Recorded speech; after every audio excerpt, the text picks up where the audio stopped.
What's up? You're listening to an August 23rd edition of the Splash Ag podcast. I'm going to drop this probably on August 24th. And so I've mentioned this on a previous podcast, but today, August 23rd, is obviously the birthday of the late, great Kobe Bryant. And 824, those are his two jersey numbers that he wore.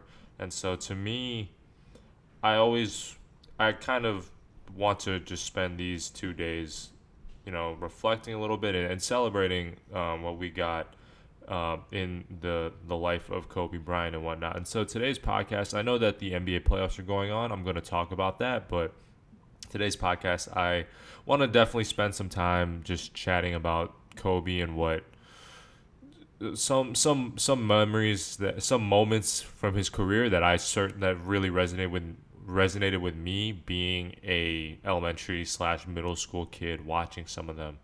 And so before I dive in, I also wanted to just say that I got a new microphone, so hopefully the audio quality is better, but I also want to make the podcast slash YouTube content a little more consistent. And given that I'm going to release this tomorrow on Monday, 8/24, aka Mamba Day, I'm thinking that hopefully that could be the start of me putting stuff out more consistently and what have you. But anyhow, today's podcast, I obviously want to talk about Kobe, but beyond that, I will take some time to just kind of hit on some quick NBA playoff thoughts and what's been going on in the NBA restart in Orlando. And before I continue with the content, please subscribe or on whatever medium that you're listening to, whether it be Apple Podcasts, SoundCloud, Spotify, or YouTube. I would really appreciate it. Without further ado, I'm now going to put 8 minutes on the clock, and I think I'm just going to talk, and I'm going to kind of talk about my experience, not explicitly my experience, but essentially when I started watching Kobe, and then kind of the things that I remember about just some of the moments that I will certainly remember. And so 8 minutes starting now. So right off the bat, so for context, I watched the 2008 Olympics, and I remember Kobe and LeBron being the two premier guys there, along with Dwayne Wade, who was absolutely killing it off the bench. But the I really started to watch basketball, like, games start to finish, and really starting to pay attention during the 2009 playoffs. And that, to me, what I'll remember is this was also kind of happened to coincide with the start of me actually playing like organized basketball. And to me, what I'll always remember is, even though in the 2008 to 2009 season, LeBron was the MVP, and statistically he was an absolute monster. The thing that I always loved about Kobe was that this dude was so poised and fearless, and it seemed like no matter what you threw at him, he always had a game plan. And usually the game plan was, I'm just going to be so prepared and so ready to absolutely rip your heart out. And so to me, that manifests with the 2009 NBA Finals, where Kobe, in the first game, I think he drops 40 points. And at the time, there was this really ridiculous narrative like, oh, Kobe doesn't pass, etc. But I never understood it. And because when I watch those games, I recognize that, yes, he is a more ball dominant guy. He's not like a guy that you just put on the side and run off of screen actions and have do catch and shoot like you see from like a Klay Thompson, right? But he was always very smart with the basketball, and I always felt like he generally makes the right basketball play. And so I think that really manifests in the NBA Finals, where he averaged 7.5 assists on the biggest stage. And to kind of piggyback off of that, I think as he got older, he became a smarter and more savvy passer. Not that he wasn't a great passer already, but anyhow. So the 2009 to 10 season is obviously, coming off, his fourth title. That was his last championship year. But one thing I really remember about that year was, yes, everyone's going to talk about, getting revenge on Boston in 7 games. But if you actually remember that season, he actually was playing with, I think it was a dislocated finger. or something. He had something was up with his finger, and so he had to change his shooting for midway. And I remember throughout the year there was a little bit of an offensive struggle that the Lakers had. Like they definitely at times struggled to score points. And there were definitely some tough stretches that they had. Still ended up with the 1 seed, but that year, I remember that year was a year where he hit so many game winners right off the bat. I remember he hits a game winner over Milwaukee. He has that crazy, iconic game-winning three over Dwayne Wade in the Heat. I also remember he had a game winner against the Celtics in the Garden, and I'm pretty sure, and that's just to name a few. So that year, I remember. And he also had a game winner over the Kings on New Year's Day, and so those are some of the moments that I definitely remember. And those are all. I'm pretty sure all those game winners were like clock expiring. He hit these shots as the clock was expiring, and so that's definitely something. Those are definitely moments that I will remember outside of just the incredible playoff run. And speaking of that 2010 playoff run, in the conference finals, I remember Kobe was averaging like 10 assists per game through the first few games, and I remember thinking like, dang, like this dude is obviously he's scoring a lot, and he's being asked to guard, he's being asked to play on both ends and carry the scoring load, but he's also been such a savvy passer, and some of that was just based on how Phoenix was really trying to thwart him off. But on top of that, I also remember in Game 6, he hits the dagger, and then he takes a look at Alvin Gentry. So that's definitely a cool moment that I won't forget. The 2010 to 11 season, I definitely remember it obviously ended with them being swept by the Mavs, so I definitely remember it having a little sad of an ending because I was rooting for the Lakers, but I definitely remember in that year. I remember when he dunked over I think it was a Mecca Okafor in the playoffs. I also remember him at the podium saying, I'm not fading into the shadows, and thank God that he was right about that, because in the 2011 to 12 season, they're supposed to get Chris Paul, and then the trade gets vetoed, obviously, and there's all of a sudden all this attention on Chris Paul and the Clippers and Lob City. And I remember my friends were telling me, or I shouldn't say my friends, one of my friends who I will not name, he was saying, Kobe's washed, the Clippers are young, they're better than the Lakers, all this.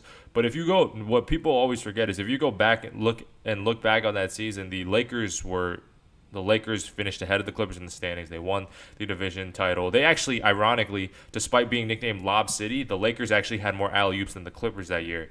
And that was the year where I remember Kobe, he pulled out some really fun, I think it was primetime ABC regular season games. So I remember them beating OKC on our national TV game, and they also beat the Heat, who ended up obviously being the champs that year.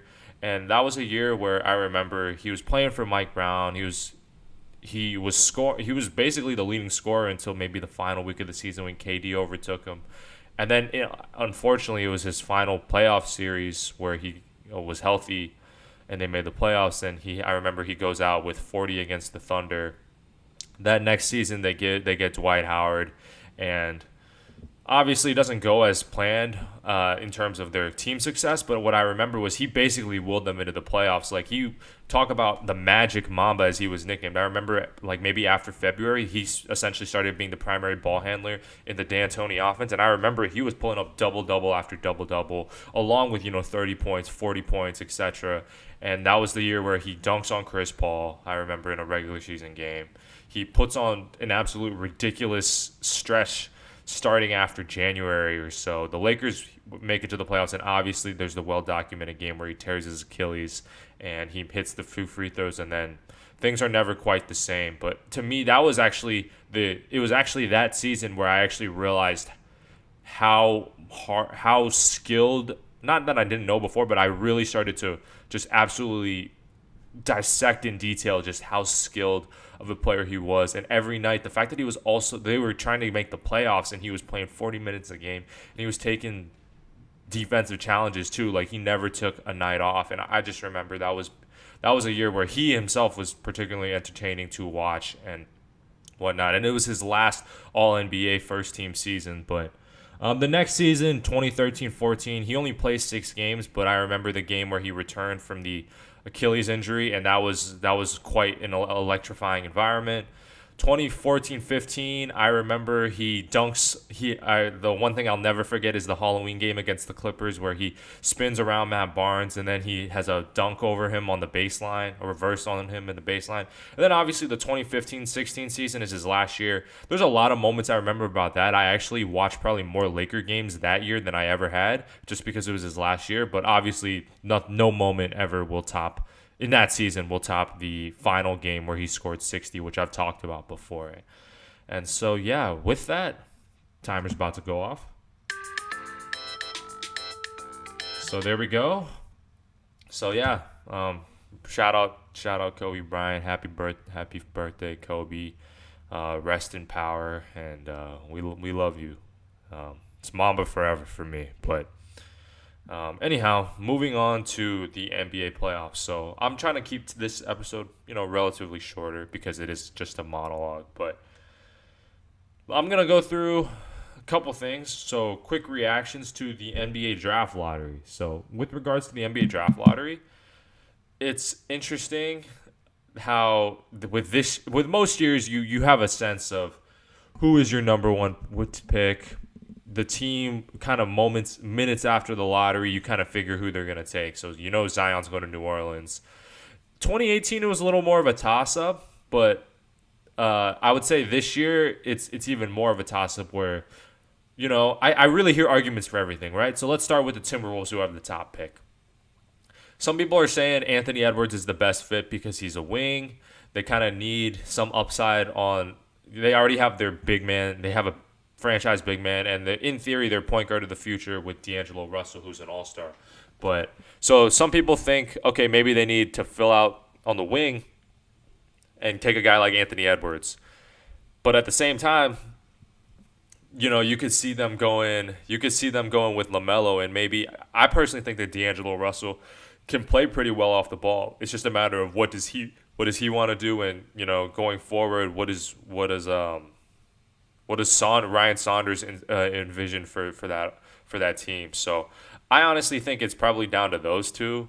I think it was a CBS Sports podcast where they had Ion College Basketball podcast where they mentioned Wiseman potentially going to Minnesota. I don't know if I love that, but I think it's really down to Edwards or LaMelo, but I have no idea who. There seems to be no inclination on who Minnesota's going to take. And there's actually a possibility that Minnesota could trade the pick, given that a lot of teams don't want to be at the top of the draft because they feel like a lot of the guys from like 5 to 30 are not, I wouldn't say interchangeable, but you have a lot less certainty on specific guys, but you also feel like a lot of them could be pretty good. So, for instance, in 2013, you have guys like C.J. McCollum, Rudy Gobert, Giannis, obviously, in that 10 to 30 range, who all ended up being great, really good NBA players. And so people get the sense that there might be some of that with this year's draft, but they just don't know who. Speaking of trading the pick, though, obviously the Warriors are in an incredibly unique and interesting situation where they have the second pick in the draft after this kind of, let's call it like a redshirt year, where they didn't have Clay and Steph, and they obviously lost Durant.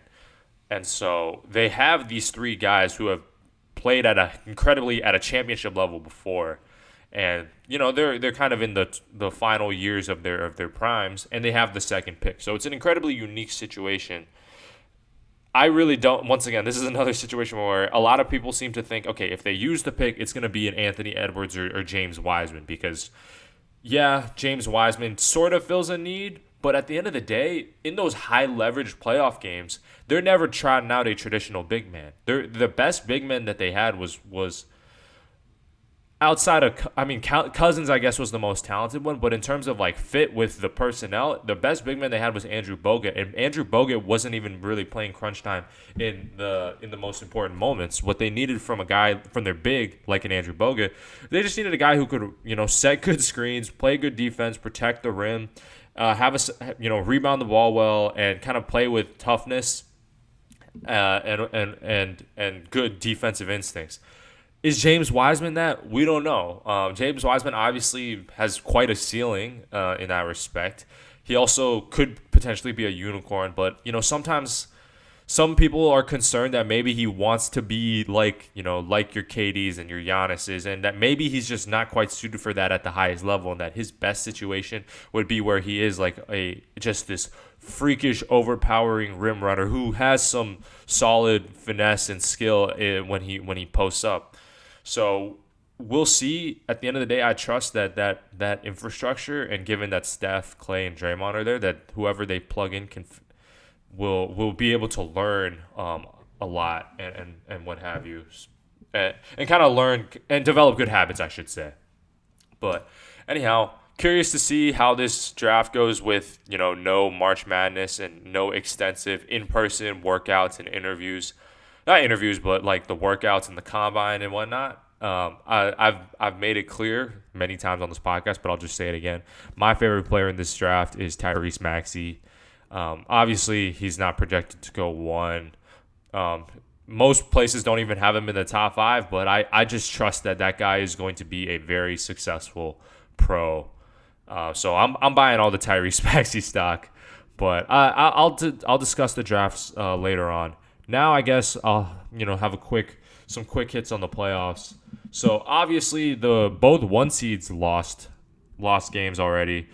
They both lost game 1, but it looks the Magic or Milwaukee. Obviously, I don't think people really panicked about the late with regards to the Lakers. There was a little bit more of a panic, and I wouldn't say I'm panicking necessarily. I think I think that just Portland is a really good team that traditionally would not be your typical 8 seed. So I think it'll be a longer series, like maybe like 6-7 games maybe. Before the series I predicted Lakers in 5, but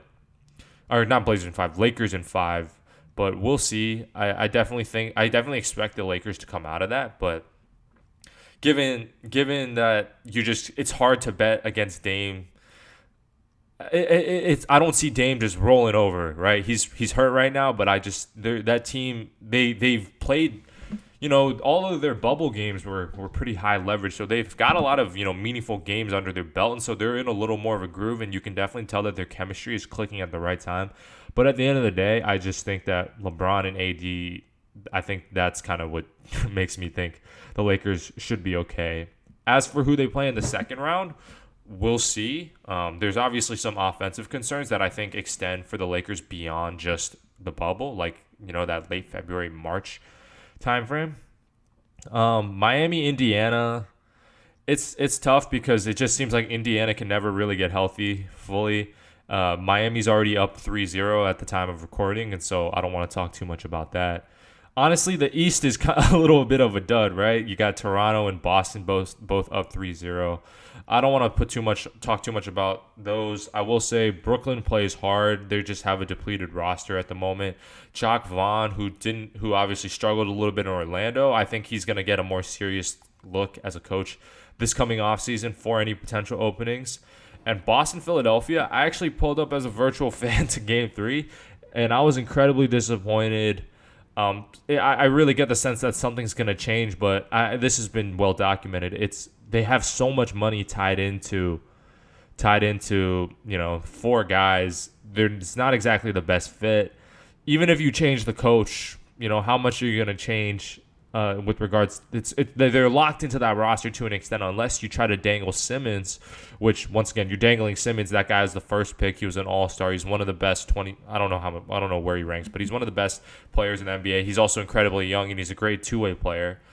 And even though Embiid has been putting up monster numbers, I just wish he would have a little bit more. I just wish he would just absolutely take over, because the Celtics have no one that can really guard him. They're throwing doubles at him. They're throwing Marcus Smart at him, for crying out loud. Who, no disrespect to Marcus Smart, he's a fantastic defensive player, but he's also, maybe 9 inches shorter than Joel Embiid. So, I don't know. I get frustrated watching Philadelphia. They're actually playing right now, and let me quickly check the score in Game 4. The thing is, they're down 3-0. Yeah, it's tied up at 36-36 right now, but anyhow. Yeah, definitely disappointed in Philadelphia. And I don't know why I didn't realize every series in the West is 2-1, so that things can get interesting. Oklahoma City obviously gave some life into their season last night with Shea Gilgeous-Alexander hitting that clutch three, and then James Harden fouling out in overtime. That was a pretty entertaining game, and what I'll say is, if Oklahoma City can win Game 4, then I really think that this. I'll put it this way: whoever wins Game 4 is has the is has it really increases their odds of winning the series, because I get the sense that if Westbrook doesn't return and Oklahoma City wins Game 4, I really get the sense that there's going to be a real momentum shift in the series, given how much Harden has had to do for the Rockets. But I also feel like if Houston's up 3-1, I feel like they're going to close that series out. So really interested to see what happens in that Game 4.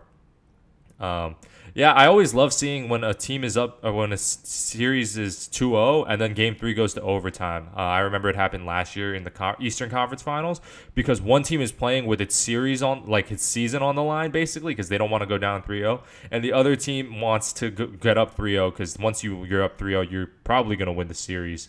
So yeah, Denver, Utah, I've honestly been really surprised. I didn't think that Utah would have enough offensive firepower without Mike Conley and Bogdanovich. And I just thought that it would be way too Donovan Mitchell-centric. And once he scored 57 in that first game and they lost, I thought it would be a little deflating and a little bit like LeBron and the Cavs in the 2018 finals, where it's like, wow, I did everything I could and we still lost that one game. But since then, they've been on an absolute tear. So it'll be really interesting to see what Mike Malone does with his rotation, whether he decides to try to just shorten it, or whether he says, you know what, let's try to mix it up and throw a different look at Utah.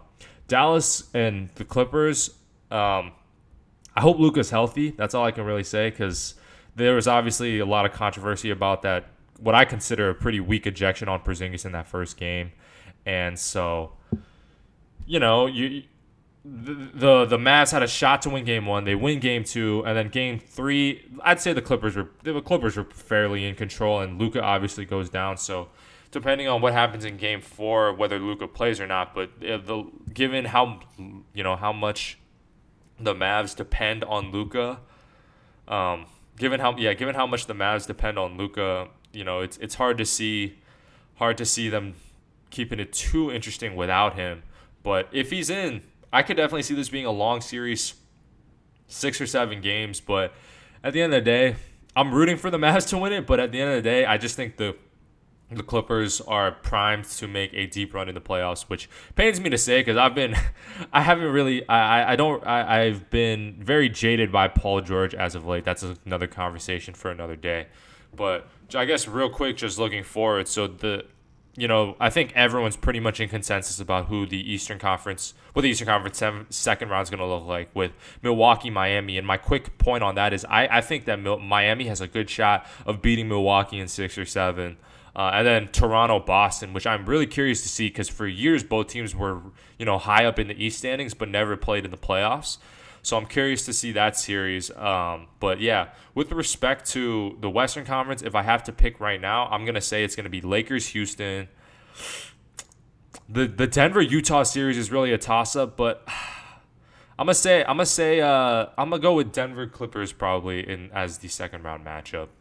But I wouldn't be surprised if Utah won, given how reinvigorated they look, honestly. And I know Gobert took a lot of crap for a lot of things, most notably the shutdown. But he looks reinvigorated, so we'll see. But with that, I'm approaching the 24-minute mark, and so in honor of Mamba Day / Mamba Week, I'm going to cut it off soon. So thank you for listening today. I'll have more content coming soon. So please, if you enjoyed this, it would mean a lot if you subscribed and left a good review on whatever medium you're listening to, whether that be Apple Podcasts, SoundCloud, Spotify, or YouTube.